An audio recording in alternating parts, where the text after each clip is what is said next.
Trump tiene un plan para lograr la paz en la Franja de Gaza. Son 20 puntos en los que exige que Hamás deje las armas y entregue a los 48 rehenes que siguen en su poder en un plazo máximo de 3 días. A cambio, los bombardeos y todos los ataques israelíes en el enclave palestino terminarían. Entraría la ayuda humanitaria y comenzaría la reconstrucción. Para hacerlo, el presidente estadounidense propone la creación de un gobierno transicional y de una fuerza internacional de estabilización que garantizaría la seguridad. Estados Unidos lideraría además las iniciativas, incluida la reconstrucción de Gaza con un plan económico diseñado por el propio Trump. Israel no gobernaría Gaza, pero sus tropas tampoco se retirarían totalmente. Aunque se protege al enclave palestino de ser anexado por los israelíes, se deja de lado a Cisjordania. Y la solución de 2 estados queda como una posibilidad supeditada a varios requisitos. Aquí les contamos más. Según el plan de 20 puntos de Donald Trump para la paz en Gaza, el primer paso sería un alto al fuego inmediato. Hamás tendría entonces 72 horas para liberar a los 48 rehenes que permanecen en Gaza, de los cuales al menos 25 han fallecido según el ejército israelí. A cambio, Israel liberaría a 250 prisioneros palestinos y a 1.700 habitantes de Gaza detenidos desde el inicio del conflicto. El plan prevé una retirada gradual y escalonada de las fuerzas israelíes en Gaza. Inicialmente, la Franja de Gaza estaría gobernada por una junta de paz, tecnocrática y apolítica, integrada por palestinos y expertos internacionales, dirigida y presidida por el presidente de los Estados Unidos, Donald Trump.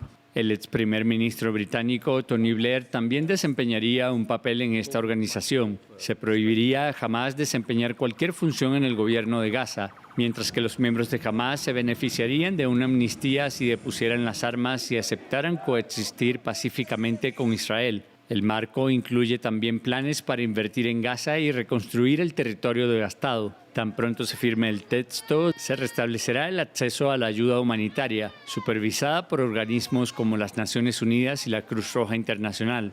Una fuerza de estabilización internacional con el respaldo de los Estados árabes mantendrá la paz. A largo plazo se permitiría a la autoridad palestina asumir el control del territorio tras ciertas reformas, y el plan dejaría la puerta abierta a la eventual creación de un Estado palestino. Pero si Hamás rechaza el plan o no lo cumple, Trump afirma que Israel contaría con el respaldo de Estados Unidos para, según sus palabras, terminar el trabajo de destruir la amenaza de Hamás. Benjamin Netanyahu aceptó la propuesta, contrario a la postura de sus ministros de ultraderecha, y Hamás todavía no se ha pronunciado.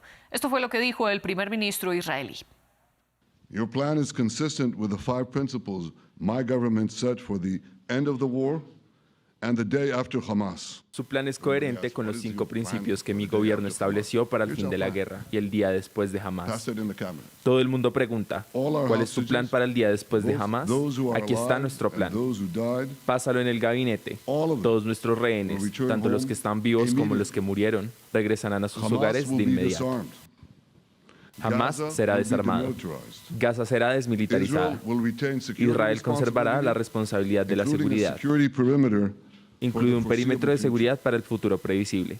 Por último, Gaza tendrá una administración civil pacífica que no está dirigida ni por Hamás ni por la autoridad palestina. ¿Quién gana y quién pierde entonces con el plan de paz de Trump? ¿Cuáles son sus fortalezas y cuáles sus vacíos?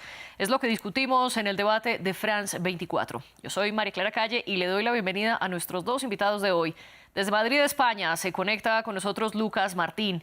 Él es analista de geopolítica e inteligencia, profesor universitario y autor de los libros Visión Global y Terror Global. Y desde Buenos Aires nos acompaña Rafael Araya Masri, presidente de la COPLAC, que es la Confederación Palestina Latinoamericana y del Caribe. Además, es miembro del Consejo Central de la Organización para la Liberación de Palestina y miembro del Consejo Nacional Palestino. Bienvenidos ustedes dos. Un placer contar con su presencia en este programa. Un placer que también me da al recibir a nuestra audiencia, a quienes nos están viendo y también a quienes nos están escuchando, porque estamos en Apple Podcasts, Spotify, Deezer y TuneIn. Lucas Martín, comienzo con usted. En general, ¿cuál es su postura sobre la propuesta de Trump? Bueno, yo creo que, como suele decirse, lo perfecto es enemigo de lo bueno. Y esta propuesta creo que no es perfecta, evidentemente, tiene algunos flecos que habría que concretar, pero creo que dada la situación es la mejor propuesta posible en el momento actual. Y Rafael Araya, ¿qué opina usted? Bueno, diría como primera cosa que es un paso en la dirección correcta. Toda propuesta que conduzca a la paz, a la posibilidad de la llegada de ayuda humanitaria a un pueblo que está hambriado, sufriendo, bombardeado, yo creo que tiene que ser bienvenida por todos. Hay lagunas, como bien dijo mi colega ahí, falta hablar de Cisjordania, falta hablar de Jerusalén Oriental, pero es un primer paso, es una base para sentar precisamente parámetros de negociación que tienen que ser un poco más extensos, un poco más abarcativos y, como decía el canciller saudí, que tienen que generar un camino viable para la creación de un Estado palestino como propósito de máxima, ¿no? Y dentro de ese camino viable, Lucas, comencemos a ver cuáles son esos vacíos de los que ustedes hablen, cuáles son esas lagunas, concretamente en el caso de Hamás. Trump le da 72 horas para que libere a todos los rehenes y se desarme y a cambio no dice nada de manera explícita de cómo sería esa retirada de las tropas israelíes hacia el perímetro de seguridad, que sería un círculo alrededor de la Franja de Gaza. ¿Cómo funcionaría esto según ese acuerdo? Claro, efectivamente, el acuerdo no entra en ciertos detalles operativos que imagino que una vez que se firme por las partes se detallarán esos detalles, como estoy diciendo, operativos y concretos de cómo se llevará a cabo.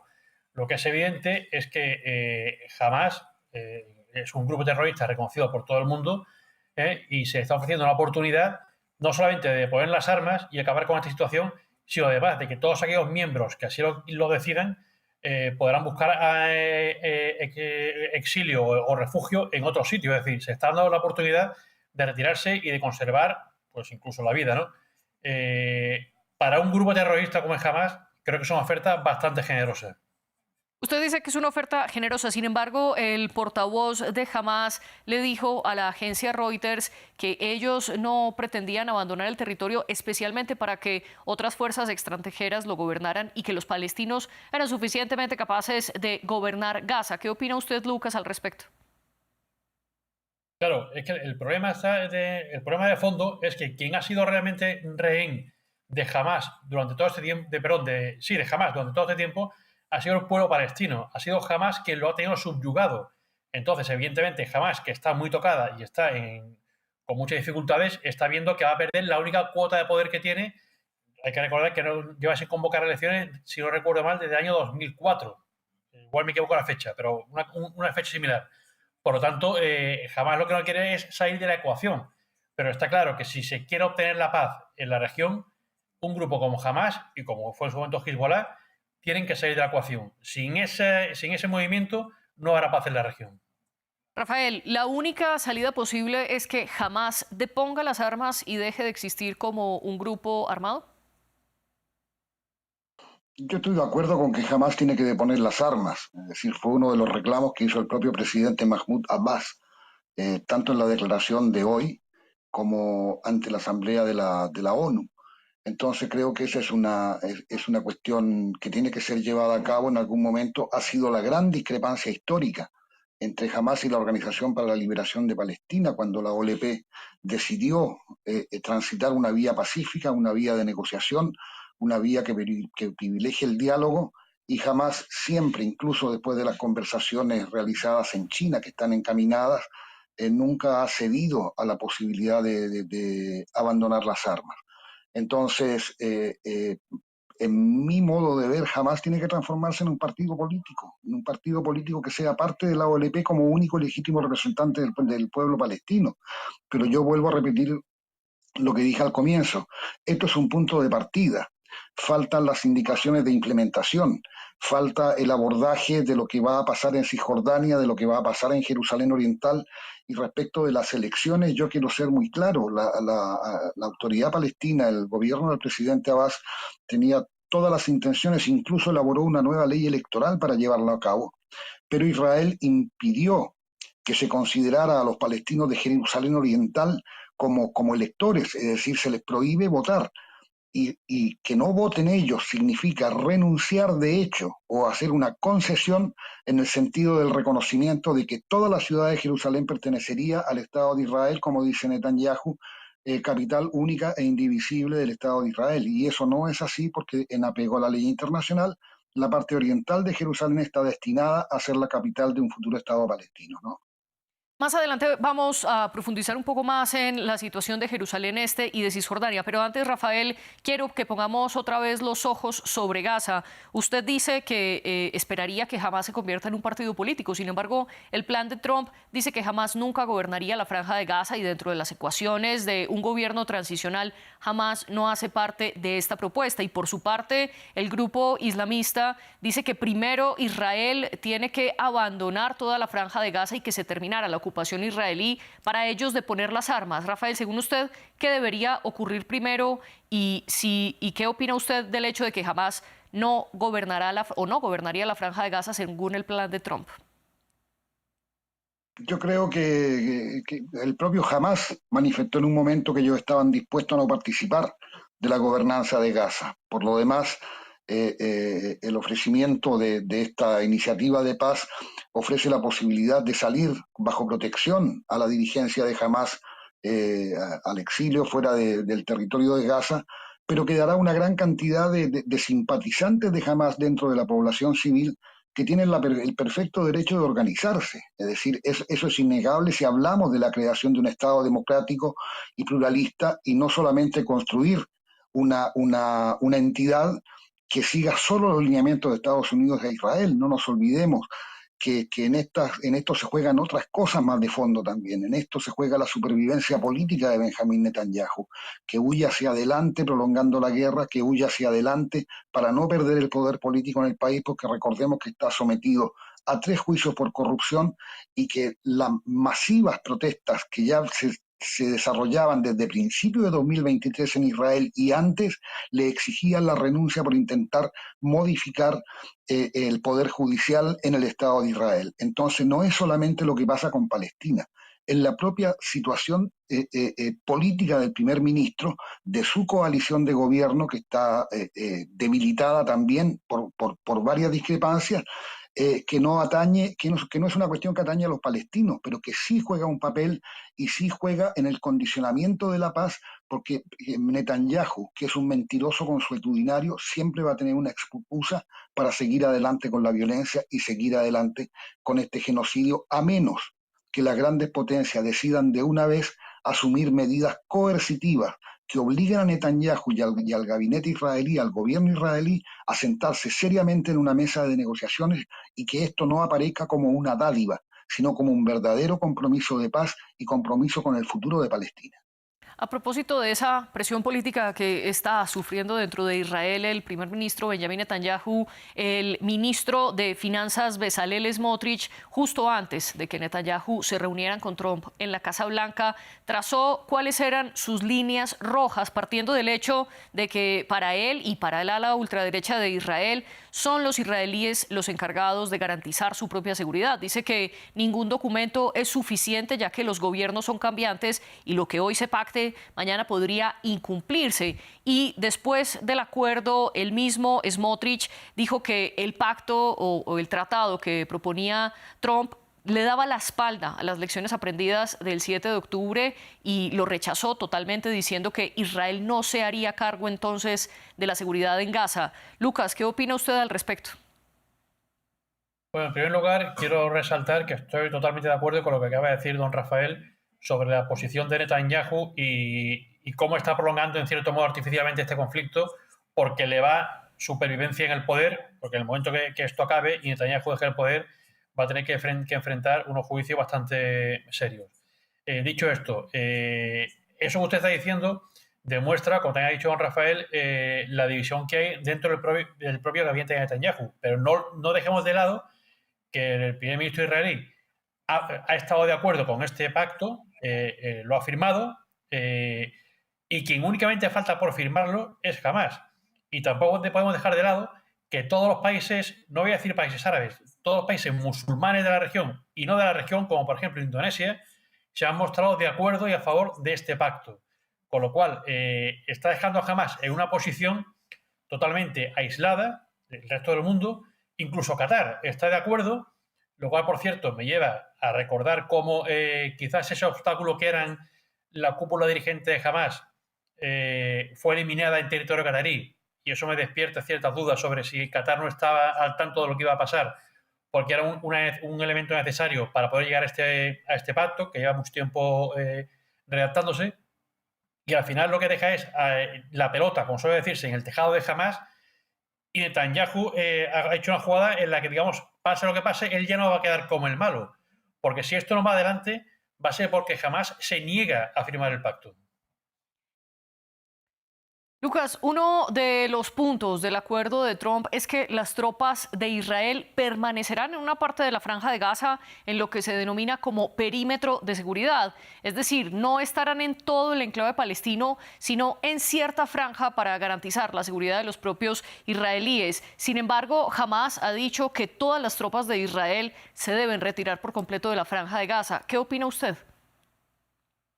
Bueno, esta petición o esta parte del acuerdo impuesta por Israel tiene todo el sentido, pero además, como he dicho antes, este acuerdo y estos puntos son en el fondo muy generalistas. Después habrá que bajar al detalle y ver de forma operativa cómo se materializa. Y evidentemente esa retirada de las tropas israelíes se materializará de una forma progresiva hasta una franja que Israel considerará que es la que necesita para garantizar su seguridad, en tanto en cuanto no se consiga que toda la zona se estabilice y, como se pretende con este acuerdo, pues se llegue al establecimiento de un gobierno civil y, como he dicho antes, sin Hamás en la ecuación. Aquí lo que Hamás diga en este sentido no es relevante. Y no es relevante porque, como ya hemos comentado, este acuerdo es apoyado no solamente por Estados Unidos e Israel, sino por todos los países de la región y la gran mayoría de los países musulmanes en el mundo, no solo países árabes, países musulmanes, y por lo tanto deja a Hamás en una situación de inferioridad y de aislamiento en el que poco puede hacer más que aceptar, porque si no, la responsabilidad de que continúe sucediendo lo que está sucediendo en Gaza va a recaer sobre Hamás. En efecto, los diferentes países árabes e islámicos emitieron un comunicado respaldando el plan de Trump. Ese comunicado lo firman Egipto y Qatar, que son mediadores, y dos de los países árabes más poderosos de la región, Emiratos Árabes Unidos y Arabia Saudita. Rafael, ¿significa entonces que Hamás está contra las cuerdas y debe aceptar?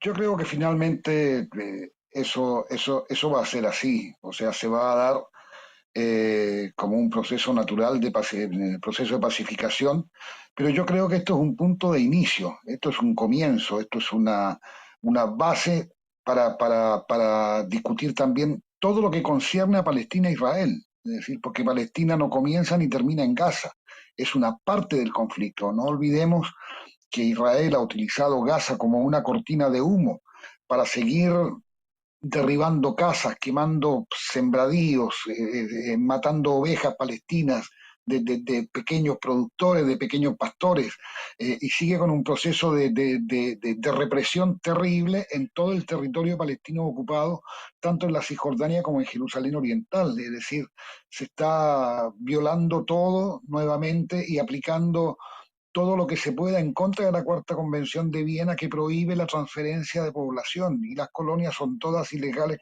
de acuerdo a la ley internacional.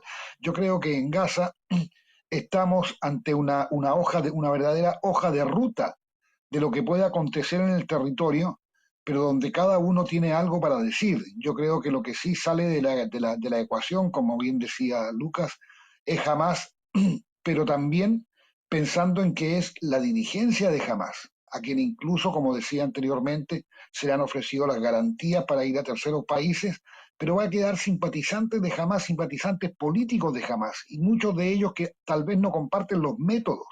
Entonces yo no creo que se pueda estigmatizar a ninguna parte relevante de la población palestina por pensar que la idea de política de Hamás es una idea correcta. Entonces creo que esta propuesta, porque es una propuesta, no es un acuerdo aún, es factible de mejorar, es factible de mejorar en la medida en que se respete, como pidió Arabia Saudita, vuelvo a repetir, como bien usted decía, uno de los principales y más fuertes países de Medio Oriente, que ellos van a normalizar o a establecer una vía de normalización con el Estado de Israel en la medida que esté encaminada la solución de dos estados y se garantice la existencia de un Estado palestino en suelo palestino. Pero esa solución de dos estados y la garantía de la existencia de un Estado palestino no está en la propuesta de Donald Trump.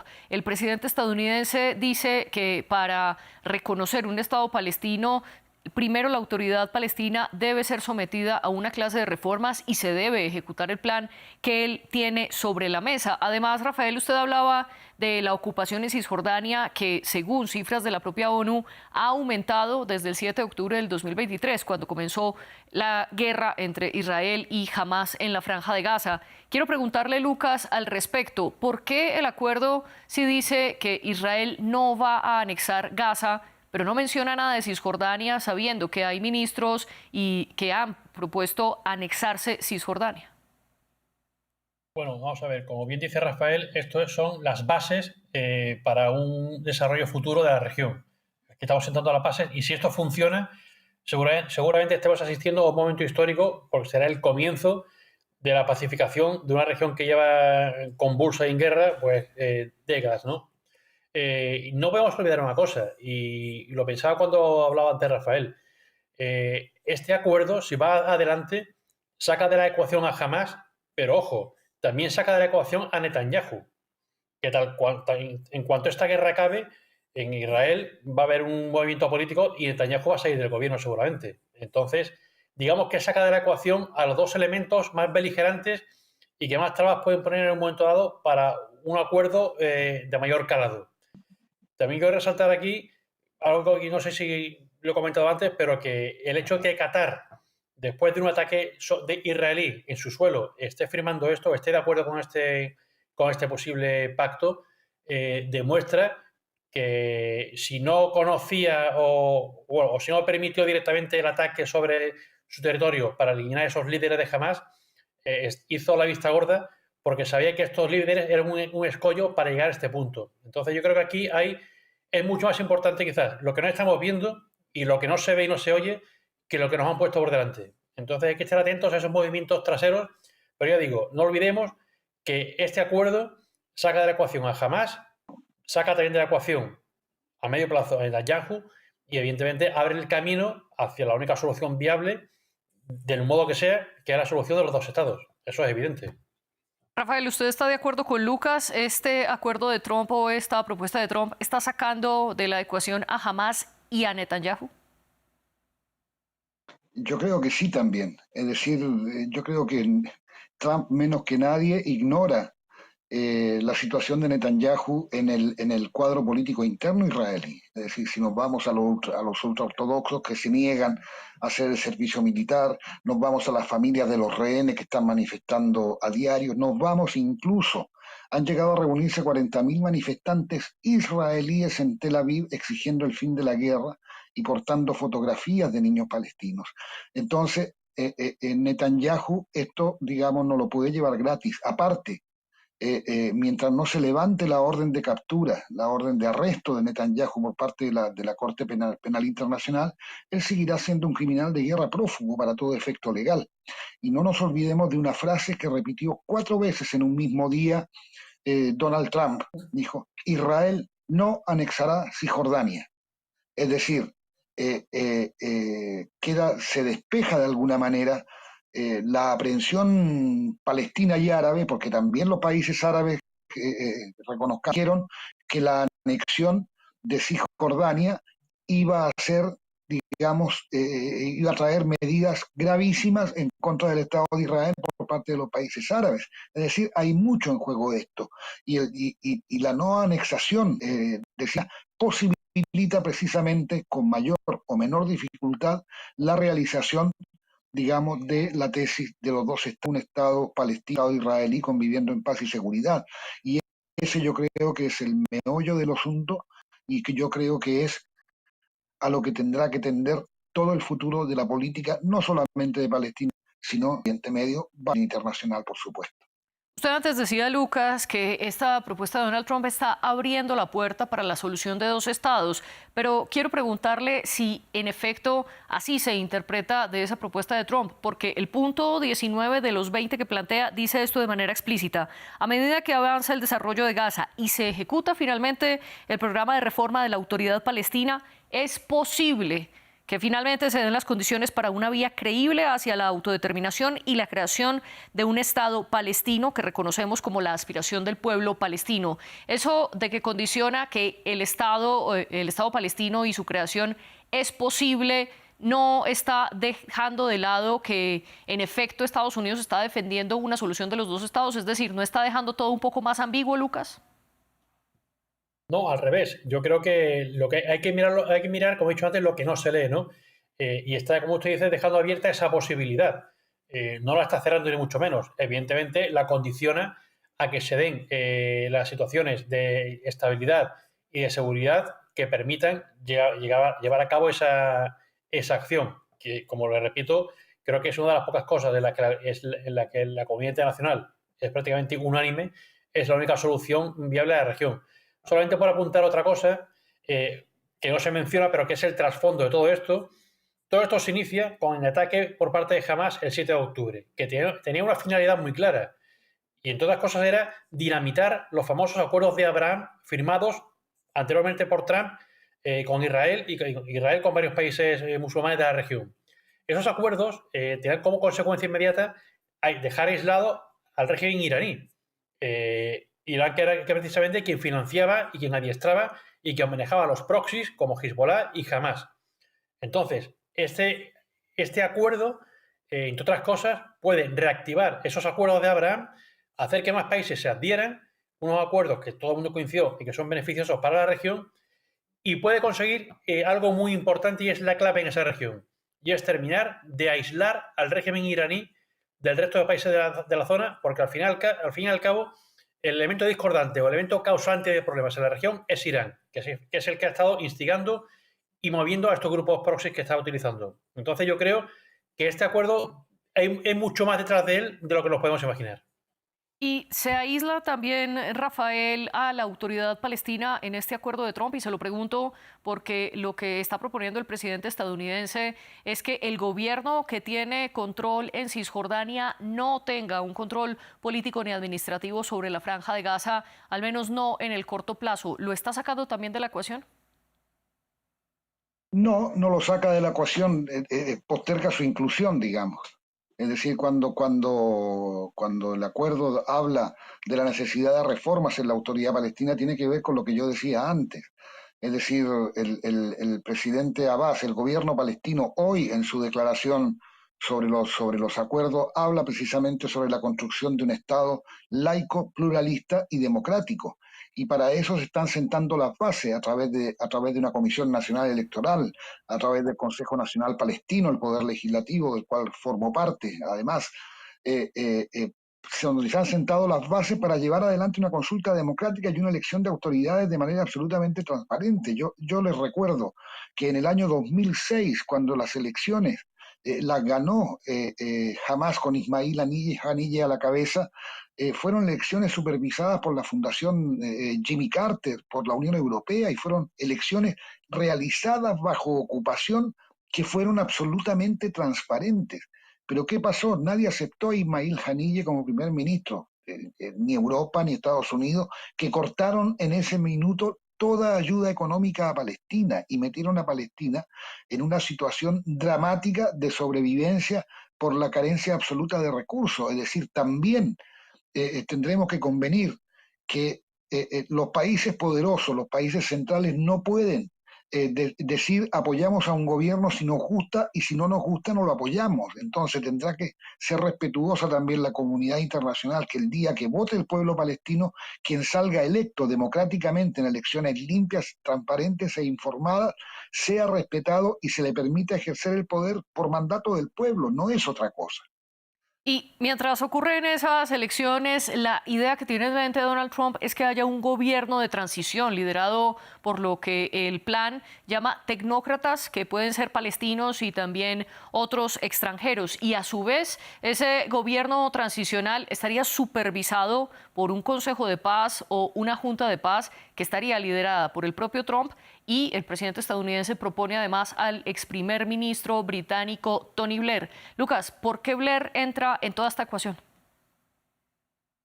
Bueno, Blair ya tuvo mucha relación con la región, ¿vale? Estuvo presente en diferentes momentos de la historia en lo sucedido en la región y es una persona con mucho conocimiento de lo que sucede ahí, respetado y realmente yo creo que en gran parte, y eso es lo que se comenta en ciertos círculos, gran parte de este acuerdo, el artífice ha sido el propio Tony Blair.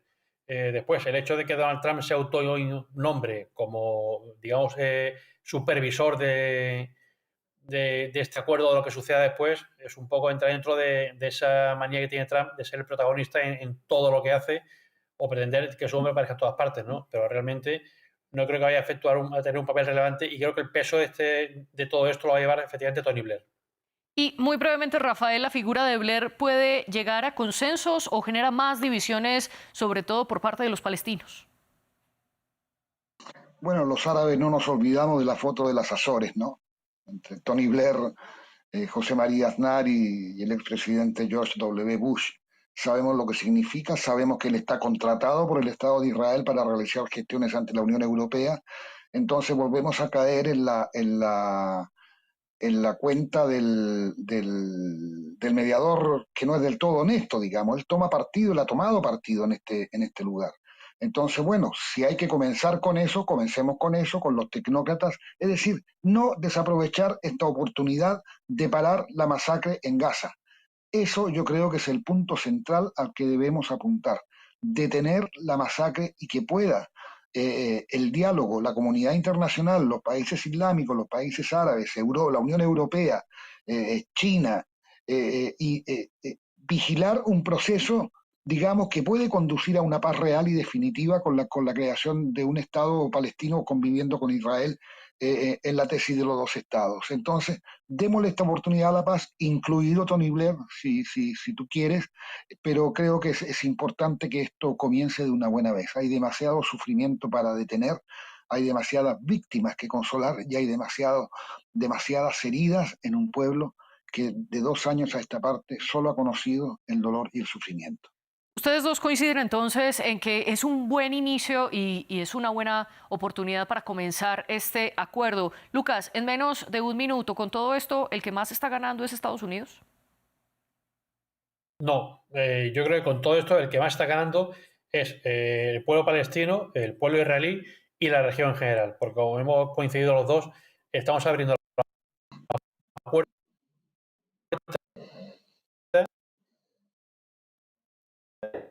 Sí, Lucas, y tanto en Gaza como en Cisjordania, y va a ser el pueblo israelí, que ambos lo que quieren es la paz. Y Rafael, ¿está ganando en efecto los que más ganan son los pueblos palestinos e israelíes con esta propuesta de Trump? Yo creo que sí, además de la posibilidad de que Trump gane el premio Nobel, que es su gran ansia y deseo, ¿no? Creo que sí, creo que la vía del diálogo siempre tiene que sobreponerse a todo este tipo de dificultades y contratiempos. Es decir, romper el diálogo o romper las posibilidades de aproximación por meter ahí una vía violenta, creo que no ayuda. Vuelvo a repetir, esto es una puerta abierta, es un libro que comienza a escribirse y espero que quienes lo escriban tengan una letra legible, clara y que sea un verdadero camino hacia la paz, hacia la conciliación y hacia la verdadera convivencia. Y seguiremos atentos a cómo se continúa escribiendo este capítulo de la historia en Medio Oriente. Lucas Martín y Rafael Araya, gracias por acompañarnos en el debate de France 24 y también gracias a la jefe de edición Laura Garzón, a la jefe de invitados Natalie Quiroga y a todas las personas que están detrás de cámaras haciendo este programa posible. Y a ustedes, como siempre, gracias por escucharnos y por vernos.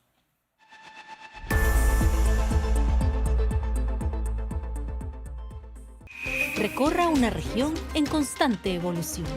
sus sensibilidades, luchas y conflictos en contexto. Una travesía por Medio Oriente con escala en France 24. Expreso de Oriente, presentado por Gabriel Colchen, en France 24 y france24.com.